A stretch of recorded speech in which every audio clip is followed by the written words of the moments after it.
샬롬 믿음의 성도 여러분, 4월 15일 수요일 함께 나눌 은혜의 말씀은 골로새서 4장 10절에서부터 14절에 있는 말씀을 가지고 누구를 세우신가라는 본문으로 함께 은혜 나누기 원합니다. 오늘은 15일 국회의원 선거날이죠. 21대 국회의원 선거날입니다. 우리 믿음의 성도들은 다 투표하셨죠? 예. 우리 국민된 가장 큰 권리, 투표를 꼭 하셔야 됩니다. 그래서 우리가 선출한 그 일꾼을 통해서 이 나라가 이끌어갈 수 있도록 귀중한 한 표를 꼭 행사하셔야 됩니다. 일꾼을 잘 세울 때 그 나라가 정말로 아름답게 변화될 수 있는 것입니다. 자, 그렇다면 오늘 하나님의 일도 맞죠. 하나님의 나라도 일꾼을 통해서 그 일을 이루어 가십니다. 예수님도 예수님이 12제자를 통해서 그 일을 이루셨고요. 사도 바울 역시 예수님처럼 예수님을 본받아 사람을 세우며 하나님의 일꾼을 세우는 모습을 보게 됩니다. 그렇다면 어떤 사람들을 세웠을까요? 오늘 본문은 사도 바울을 통해서, 그 사도 바울은 누구를 통해서 그 하나님의 나라의 확장에 귀한 일꾼으로 삼으셨을까요? 그리고 그 귀한 일꾼들은 어떻게 충성했을까요? 오늘 특별히 21대 국회의원 선거날 또한 수요일을 맞아서 이 말씀을 통해서 누구를 세우는가를 통해서 함께 은혜 받을 수 있는 귀한 은혜의 시간이 되기를 주님의 이름으로 축원드립니다. 첫 번째, 누구를 세우는가? 실패한 사람들을 다시 세우는 것을 보게 됩니다. 사도 바울이 선교사에게 가장 큰 아픔은 바로 자신을 세워준 바나바와 다투는 사건입니다. 그리고 헤어진 사건이죠. 그가 바나바와 다투는 계기가 1차 선교 여행 중에 포기하고 돌아간 마가 때문이었습니다. 그들은 2차 선교를 준비하면서 마가를 데려가느냐 데려가지 않느냐를 서로 의견을 충돌했습니다. 당시 나이가 어린 마가가 선교를 데려가는 것이 합당치 않다. 또 데려갔다가 또 중간에 포기해버리면 선교 이 분위기를 깰 뿐이니까 데려가지 말자. 어떻게 보면 이 마가의 삶을 되돌아보면 이 본인의 결단과 의지보다는 주변의 환경의 영향을 통해서 억지로 끌려간 선교 여행이었던 것을 보게 됩니다. 마가의 성령은 자신의 선택보다는 바로 어머니 마리아의 입김이 강하게 작용될 수 있다고 성경학적으로 보고 있습니다. 마가의 어머니가 바로 다락방에서 예수님의 제자들과 최후의 만찬을 하였고 오순절 성령세를 받던 그 마가의 다락방 초대교회, 그 초대교회 예루살렘 교회가 시작된 것이 바로 이 마가의 집이었습니다. 또한 바나바는 누굽니까? 마가의 삼촌이죠. 어머니와의 남매입니다. 그러니까 마가의 선교의 시작은 어떻게 보면 하나님의 부르심보다는 어머니 입김과 삼촌의 이끌림에 이끌려서 어쩔 수 없이 간 선교 여행이었습니다. 안디옥교에서 성령의 인도하심으로 바울과 바나바를 선교사로 파송했을 때는 마가는 전혀 언급되지 않았어요. 그만큼 부족한 사람입니다. 근데 오늘 말씀에 바울은 과거에 선교를 포기하고 동력자와 갈등을 유발시켰던 이 마가를 하나님의 일꾼으로 다시 세우고 있습니다. 10절 제가 읽겠습니다. 나와 함께 갇힌 나리스다와 바나바의 성질 마가가 이 마가에 대하여 너에게 명을 받았음에 그가 이르거든 영접하라. 자신의 마지막 성경을 쓰면서 유언과도 같았던 디모데후서 4장 11절에 내가 올 때 마가를 데리고 나에게 오라. 그가 나의 일에 유익하니라고까지 언급하고 있습니다. 바울이 마가의 관계를 회복하고 다시 세운 이유는 무엇일까요? 어떻게 보면 이 사도 바울은 이 마가의 환경과 성품을 그에 대해서 이해하기 시작했습니다. 곱게 자란 부잣집 아들, 어떻게 보면 자신의 하나님의 부르심보다는 부모와 아니면 삼촌의 영향을 통해서 억지로 끌려갔던 그 선교 1차 선교여행. 그렇지만 그랬던 그 마가가 시간이 가면 하나님의 은혜를 통해서 어떤 일이 있는가? 바로 이 바울이 마가의 약한 부분을 수용하며 함께 동력함으로 인해서 최초의 복음서인 마가복음이 이 마가를 통해서 기록되어졌고, 이 마가는 이집트에서 선교하다가 순교하는 일을 당하게 됩니다. 어떻게 보면 정말로 실패한 사람이었지만 마지막에는 다시금 하나님의 나라에서 아름답게 불꽃처럼 사역하다가 순교한 하나님의 귀한 일꾼이 되었습니다. 이 부족했던 부분을 그냥 무자르듯이 탁 잘라버렸다면 이 사람이 그렇게 쓰임받았을까요? 아닙니다. 그의 그 상황과 형편을 이해하면서 보담아 넣어 주었기 때문에 이렇게 귀한 사도 바울의 귀한 동력자가 된 것을 보게 됩니다. 그에 반해서 실패한 사람이 이렇게 아름답게 쓰임받는 있는 사람들이 있는 반면에 또 이 데마, 디모데후서 4장 10절에 보면 데마는 이 세상을 상하여 나를 버리고 데살로니가 갔다. 오늘 14절에는요, 여기 보세요. 사랑을 받는 의사 누가와 또 데마가 너에게 문안. 이 당시 르볼로세서를 쓸 때만 하더라도 이 데마는 사도 바울에게 있어서 큰 동력자였습니다. 하지만 마지막 디모데후서 4장 10절에는 데마는 이 세상을 사랑하여 나를 버리고 데살로니가로 갔다고 얘기합니다. 마가처럼 약한 부분을 다시 세워 쓰임받는 사람도 있는 반면에 데마처럼 세상을 사랑해서 마지막에 쓰임받지 못한 사람도 있습니다. 예수님의 12제자 중에서도 다 실패한 사람입니다. 베드로도 실패했죠. 3번 부인했던. 가룟유다도 예수님을 팔아먹었던 제자. 하지만 그 인생 가운데 변하는 것은 그 끝이 달랐다는 것입니다.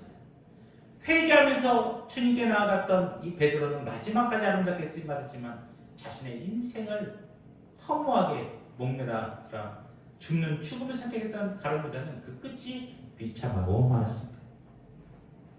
두 번째,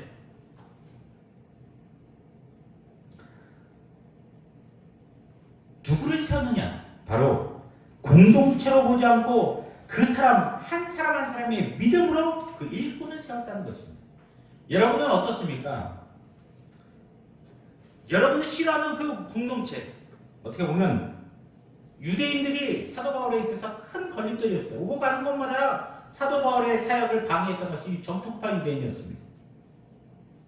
특별히 외국에서 복음을 전하는 사역에 치중했던 이 사도 바울에 있어서 사역에 큰 걸림돌이 됐던 것이 바로 이 헬라파 유대인들이었습니다. 그런데 그 헬라파 유대인들을 전체를 미워한 것이 아닙니다. 그들에 속해 있는 사람들, 11절 보십시오. 11절. 유스드라 하는 예수도 너희에게 문안하느니라. 그들은 헬라파이나 이들만은 하나님의 나라를 위하여 함께 역사하는 자들이니 이런 사람들이 나의 위로가 되었느니라. 그 유대인들 중에서도 복음의 일꾼으로 등장하는 사람들이 나옵니다. 자신을 반대했던 무리 가운데 있던 사람들 중에서도 그 개인 한 사람 한 사람 믿음의 능력을 통해서 그 사람을 하나님의 일꾼으로 부른 것입니다. 이 유스도가 헬라파 유대인, 헬라파라고 얘기합니다. 아리스타고 마가도 유대인으로 헬라파였기 때문입니다. 이런 헬라파 사람들이 바울의 동력자가 되어서 하나님의 나라를 위해서 함께 선교를 하게 됩니다. 여러분이라면 어떻게 했습니까? 나에게 잘해주는, 나에게 적 악감정이 있어요. 좋아하지 않는 공동체가 있으면 그 사람을 완전히 배제시킵니까? 아니요. 하나님의 나라는 완전한 배제가 있어요. 그 가운데서도 믿음의 사람이 있으면 그 공동체에 속해 있지만 공동체에 속해 있는 것에 국한하지 아니하고 그 사람들을 들어서 사용하신다는 거죠. 바로 바울이 유대인 집단의 반감을 갖고 있어서 그들을 제껴서 그들을 사용하지 않는다고 했다면 살기에 많이 힘들었을 것입니다. 유다는 바울은 그 유대 집단, 유대 공동체의 그 개념이 아니라 그들의 각자의 삶의 모습 가운데 복음의 일꾼으로서 그들을 세울 수 있었다는 넉넉한 믿음의 사람이었어요.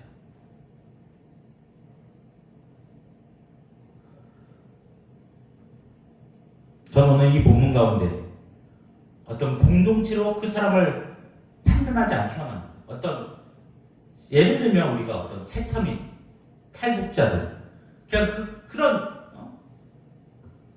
안 좋은 시선, 이주민, 다문화 가정, 어떤 지역, 어떤 출신 이런 프레임에 갇혀갖고 그 사람들 전체를 다 호도하거나 잘못된 방향으로 그들을 평가해서는 안 된다는 것입니다. 나에게 악감정이 있다 하더라도 그 가운데서도 하나님의 일꾼으로 쓰임받을 수 있는 그런 사람들이 존재합니다. 그런 사람들을 사용한다면 하나님의 나라가 더욱더 아름답게 확장되어져 가는 것입니다.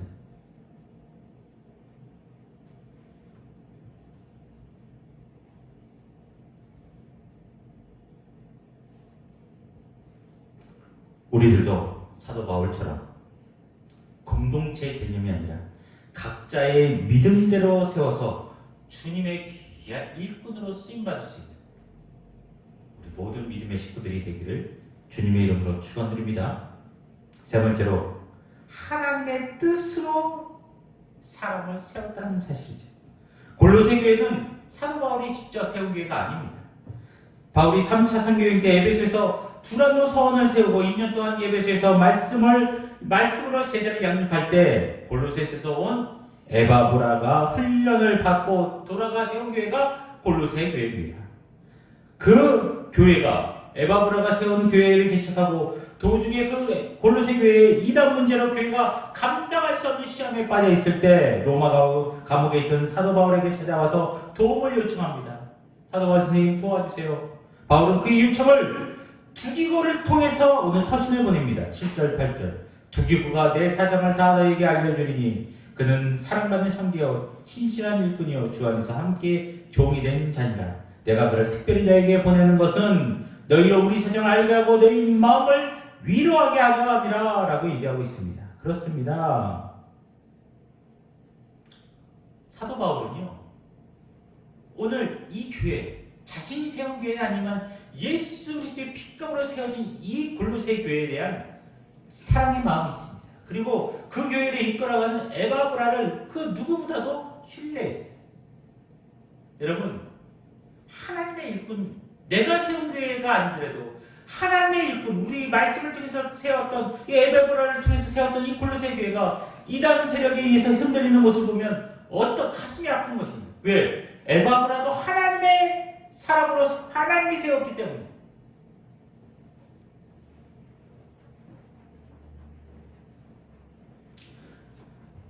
바울은 세상이 교회를 흔들 때 어떤 방법보다도 예수 그리스도를 따르는 그 믿음의 사람을 통해서 그 교회가 든든히 쓰기를 원했어요. 바로 에바브라가 그런 사람이었다는 사실입니다. 12절 제가 읽겠습니다. 그리스도 예수의 종인 너희에게서 온 에바브라가 너희에게 문안하느니라. 그가 항상 너희를 위하여 애써 기도하여 너희로 하나님의 모든 뜻 가운데서 완전하고 확신 있게 서 있기를 구하나니. 그렇습니다.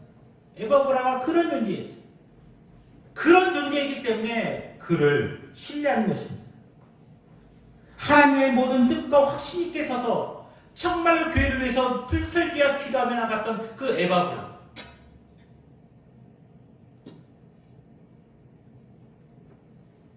여러분 하나님의 나라는 그냥 세워지는 것이 아닙니다. 여러 사람들의 헌신, 여러 하나님의 사람들의 그 여러 사람들의 헌신과 노력과 눈물과 피와 땀을 통해서 교회가 든든히 세워지는 것입니다.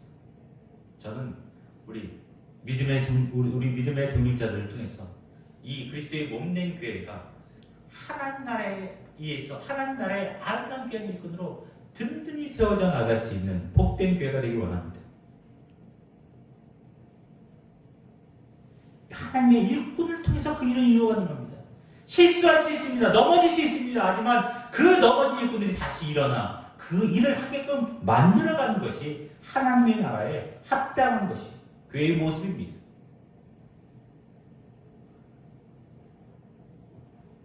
넘어진 영혼들을 다시 세우며 공동체의 개념이 아니라 한 영혼의 믿음을 통해서 사람들을 세우며 하나님의 뜻에 어울릴 만큼 확신에 있는 헌신된 믿음의 사람들을 통해서 교회가 든든히 세워져 나갔던 이 골로새 교회처럼 우리